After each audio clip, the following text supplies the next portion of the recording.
All right, so in this video we're going to look at the yellow section, and these first three problems we want you to specifically try these different methods just to get a practice, even if you prefer one of the other methods better, just for you to get a feel for how each one works, because there are times where maybe one would be better than the other.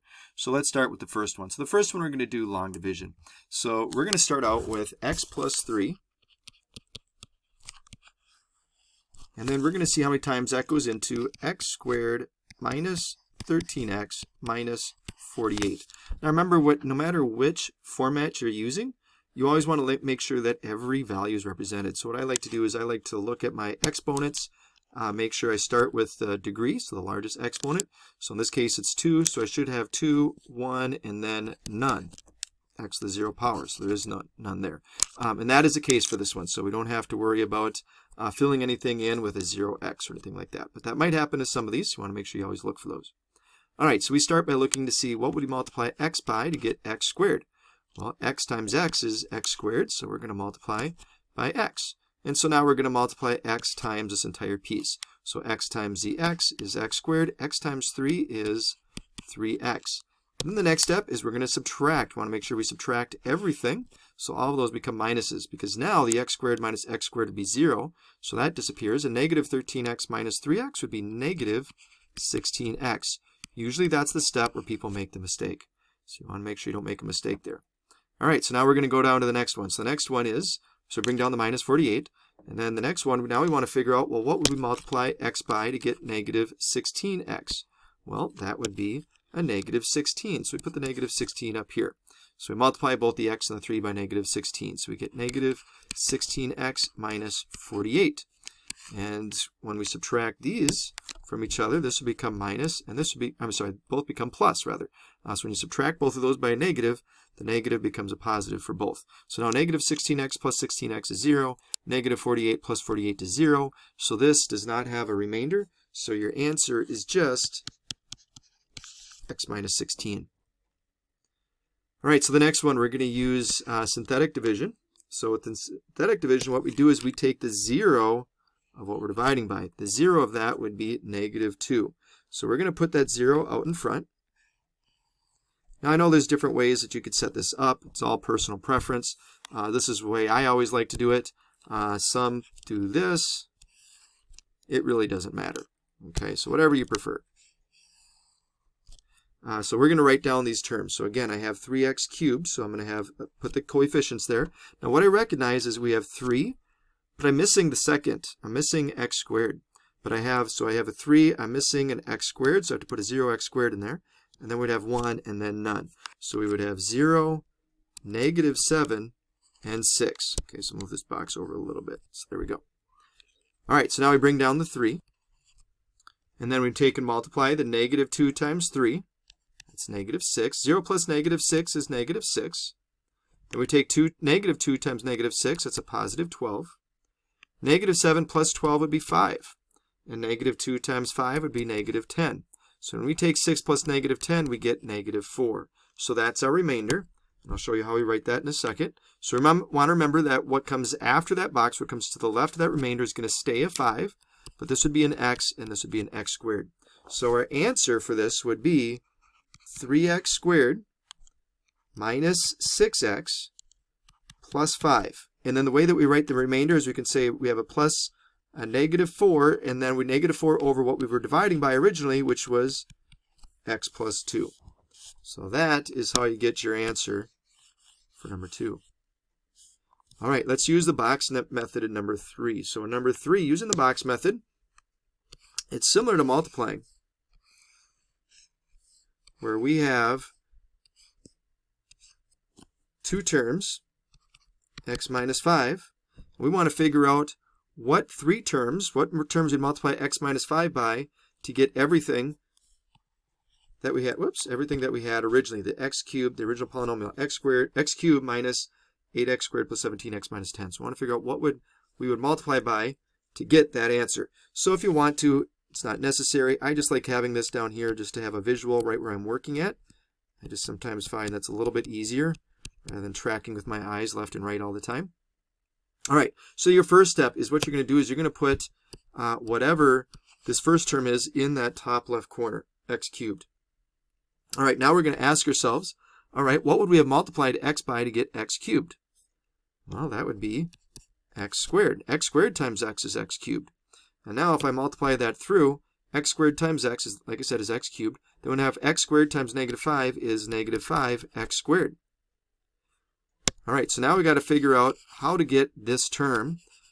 So we want to figure out what number would I add to negative 5x squared to get negative 8x squared. So hopefully you're thinking negative 3x squared. And that would be right, because if we add those together, sure enough, we get negative 8x squared. So now I want to go up top. What would I multiply x by to get negative 3x squared? Well, that would be negative 3x. So if I take negative 3x times x, sure enough, I get negative 3x squared. Negative 3x times negative 5 would be a positive 15x. All right, let's look at the next two boxes here, the next diagonal.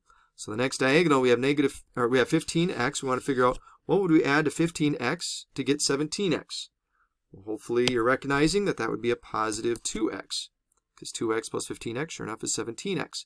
So what would we multiply x by to get 2x? It would just be 2. 2 times x is 2x, so 2 times negative 5 is negative 10. So then we look at the negative 10 and this negative 10, and since there's nothing I have to add to it, we know that there is no remainder. Okay, so it works out evenly. So your answer for this would be x squared minus 3x plus 2. Would be your answer for number 3. All right, let's look at number 4. I'm going to need some space here, so I'm going to do, let's just erase what we had here. All right, so let's look at number 4. We can use any method of your choosing. There really wasn't too many people that asked about this one, but let's just do it anyhow. The thing to remember, though, is that let's say if we're using synthetic division, we're not going to use 2 on the outside. We're going to use negative 2. Because we always use the 0 of whatever that factor is. Okay, negative 2. So we're going to put the coefficients. So the x cubed coefficient is 1, and then we have 5x squared, and then we have negative 1x, and then negative 9. Again, there's no need to put any 0x terms in here because they're all represented, 3, 2, 1, and none. All right, so let's work this one out. So we're going to bring down the 1, and then negative 2 times 1 is negative 2. 5 minus 2 is a positive 3. Negative 2 times 3 is negative 6. And negative 1 plus negative 6 is negative 7. Negative 2 times negative 7 is a positive 14. And negative 9 plus 14 is 5. So this is one that's going to have another remainder, just like number 2 had. Remember, we got to put the x's in here, so this is going to stay a constant. So this would be an x, and this would be x squared. So your answer would be x squared plus 3x minus 7. And the way that we write our remainder is we would say plus our remainder, which is 5, divided by what we're dividing by originally, the x plus 2. So that's how you get your answer for number 4. All right, there's 2 ways you can do number 5. Now, I'm not going to do it the way that was shown in the answer key, because I want to show you just an alternate method. So one method, you could see if it's a factor, because if x plus 4 is a factor, if you divide that original function by x plus 4, you should not get a remainder. So that's one way to check to see if it's a factor. Another way to check to see if it's a factor is to use the same 0. So the 0 in this case is negative 4. But what we're going to do is we're going to plug negative 4 in each of these spots for x. Now, if you do it this way, you just want to make sure that you put your calculator correctly. What I mean by that is you want to put negative 4 in parentheses cubed plus 3 and then negative 4 in parentheses squared. That's really important. Otherwise, you're going to get the answer wrong. Oops. Plus or minus 10 and then negative 4 in parentheses and then minus 24. And if you type that all in your calculator, negative 4 cubed plus 3 times negative 4 squared, exactly like this, with parentheses, and the exponents outside the parentheses, your calculator will give you 0 as an answer. So that's using what we call the remainder theorem. So that shows us that there is no remainder, so that means that x plus 4 is a factor. So there's 2 ways you can do that. One, the way the answer key showed you using synthetic division, or using this method. So again, not too many people asked about this one, but I wanted to make sure I show you this alternate method so you can see how to do that one. All right, let's look at the back. Oops, I don't know why that came with me. But let's look at number 6. So this one asks us to use a graphing tool to find the real solutions of that polynomial. So let's go to your graphing calculators. All right, so you can see here that we're graphing this x cubed plus 2x squared minus 7x plus 4. I also have the other equations that we're going to graph in the next two other problems. But let's look at what this graph looks like for x cubed plus 2x squared minus 7x plus 4. So we can see here that there are two real solutions, -4 and +1.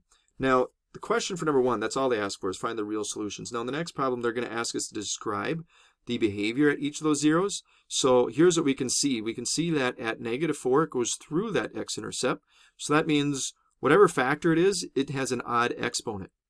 So maybe that's, x, the factor is x plus 4 to the 5th power. Maybe it's just x plus 4 to the 1st power. But regardless, it has an exponent that's odd because it goes through that point. At this one, we can see that it reflects, it bounces off. It has a turning point at that 0. Whoops. So at 1, we would say that there's a turning point there, or we would say it reflects. So what that means is that the factor, so if I had the factor x minus 1, because if I set that equal to 0, I'd get 1 as my answer. So if I had the factor x minus 1, that factor must have an exponent that's even. So maybe it's x minus 1 squared, or x minus 1 to the 4th power, or something like that. So that's how we can interpret a graph. But the x-intercepts there are -4 and 1. I would say the real solutions are at -4 and 1. So let's look at how to do number 2. So with number 2, we want to find the real zeros of that one. So let's go back to our graph. By the way, if you ever want to do this on your calculators, have more than one equation, all you have to do is go over the equal sign and hit enter, and it makes sure it won't graph it. It only graphs it when it's got a solid block on the equal sign. So now I want to graph this second one. This is for the next one in our review for number 7, I believe. So notice what I did. I hit enter there, so you can see that there's a big block there. So we're going to graph this one.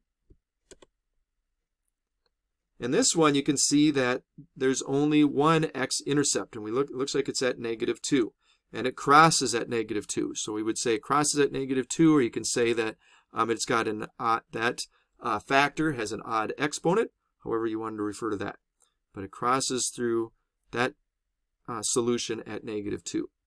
All right, let's look at the other one. So for number 3, so let's actually look at the wording of number 3. I'm sorry, number 8 rather. The third one in the back, number 8.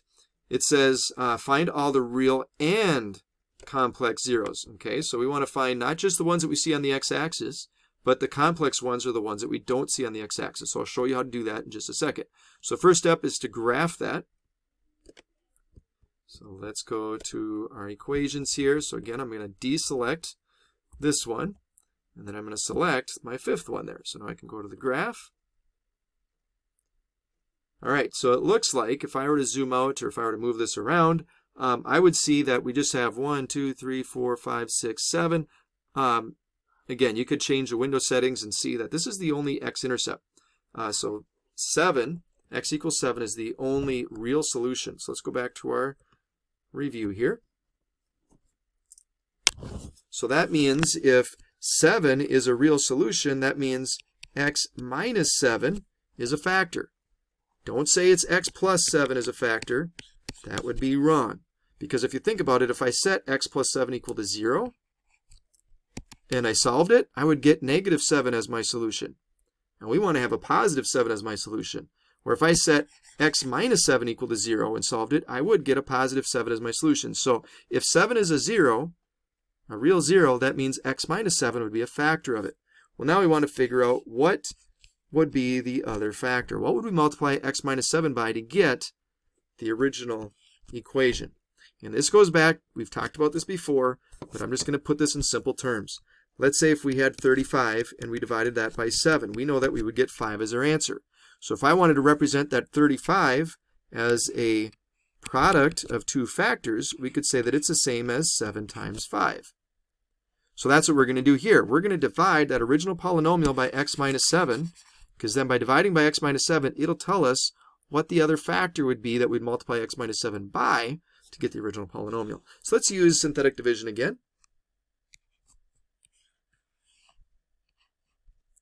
And so let's just make sure we have everything. 3, 2, 1, none. So we do. So our coefficients are 1, -7, +4, and -28. All right, so if I bring down the 1, 7 times 1 is +7. -7 plus 7 is 0.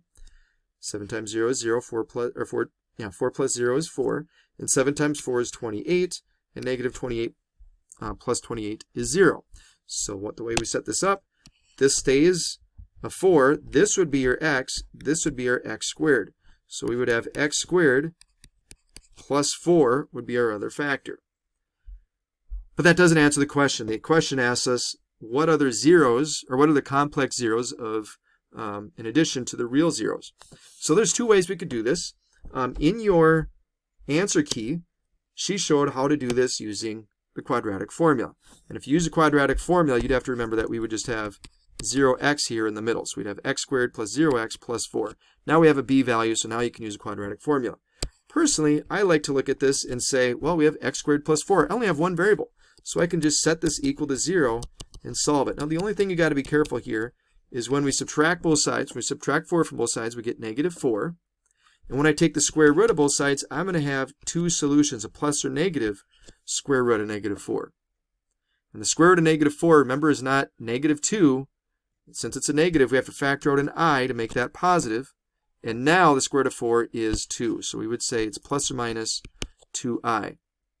So your solutions, your zeros, are 7 and 2i and -2i, or plus or minus 2i. So those would be your three solutions. All right, let's look at number 9. So with number 9, on one side of the review, it gave you the graph, and the other side it didn't. I'm just going to make this a little bigger here. All right, so let's look at how we would do this one. So if you didn't have the graph, if we didn't give you the graph, it'd be simple. You just would graph this on your graphing calculator, and then you just have to maybe adjust the window settings. Notice how our y values would go all the way up to 239, or you would have to maybe use a y value. Looks like the y-axis went up to 300 in this case. Again, you just have to kind of guess and check and try to figure out what the setting should be. All right, so let's interpret this answer, because it says, what do the key features of the graph reveal about the profits, and what is the maximum profit the company can make? So what this is telling us is that in order to make a profit, they have to sell more than, if we look down here, if they want to make any profit at all, they have to sell more than, now you're not going to say 1.578 and 7.732 toy models, because remember, X represents hundreds. So if we multiply that, each answer by 100, that tells us that, if I put this in interval notation, we'd have to sell somewhere between 157.8 models and 773.2 models. So somewhere in between there, that's where we're going to get a profit. Now, where do we get the maximum profit? We get a maximum profit up here. And so the maximum profit is going to be, so the profit is in thousands. How do we know that? I just read it right here. The profit is in thousands of dollars.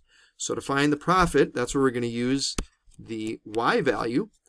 And we're going to multiply that by 1,000. So if I multiply 239.407 by 1,000, we get a maximum profit of $239,407. And that's if they sold 533 of those toy models. They didn't ask that, but that's what, if there's a follow-up question like that, that's what you would say. All right, that is how you do the yellow section. So hopefully that answered all the questions you have, and now you can move on to the green.